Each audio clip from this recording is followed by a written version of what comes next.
सभी भक्तजनों को जय श्री कृष्ण। श्री सुखदेव जी कहते हैं, परीक्षित, अघासुर बछड़ों और ग्वाल बालों के सहित भगवान श्री कृष्ण को अपनी दाढ़ों से चबाकर चूर चूर कर डालना चाहता था, परंतु उसी समय अविनाशी श्री कृष्ण ने देवताओं की हाय हाय सुनकर उसके गले में अपने शरीर को बड़ी फुर्ती से बढ़ा लिया। इसके बाद भगवान ने अपने शरीर को इतना बड़ा कर दिया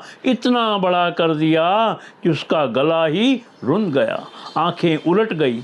वह व्याकुल होकर बहुत ही छटपटाने लगा। सांस रुक रुक कर सारे शरीर में भर गई और अंत में उसके प्राण ब्रह्मरंध्र फोड़ कर निकल गए।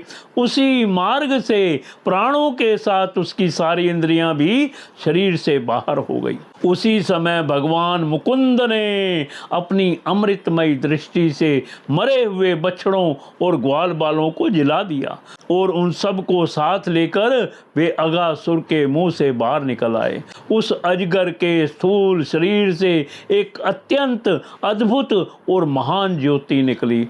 उस समय उस ज्योति के प्रकाश से 10 दिशाएं प्रज्वलित हो उठी।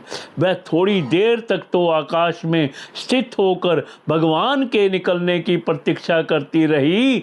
जब वे बाहर निकल आए तब वह सब देवताओं के देखते देखते उन्हीं में समा गई।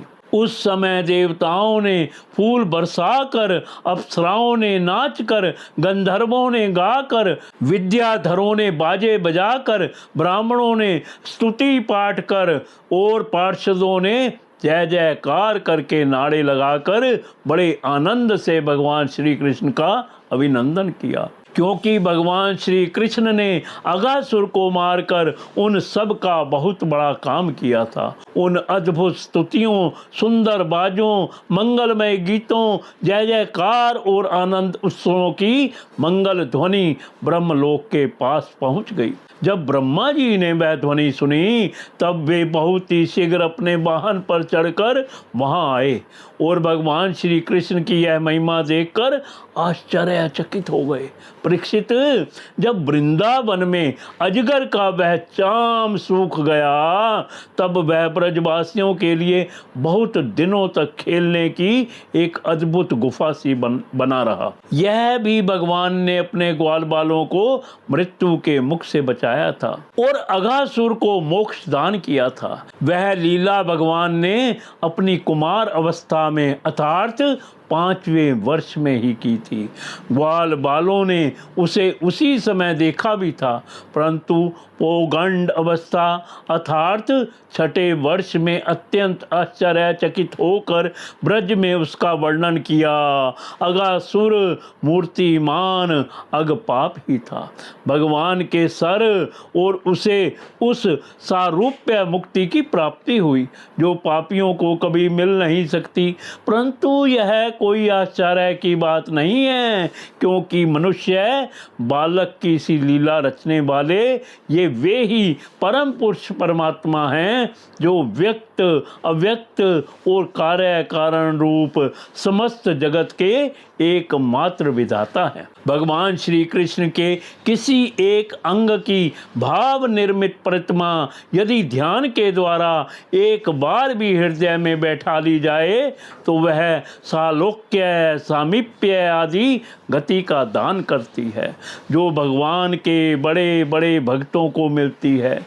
भगवान आत्मानंद के नित्य साक्षात्कार स्वरूप हैं। माया उनके पास तक नहीं फटक पाती। वे ही स्वयं अघासुर के शरीर में प्रवेश कर गए। क्या अब भी उसकी सदगति के विषय में कोई संदेह है?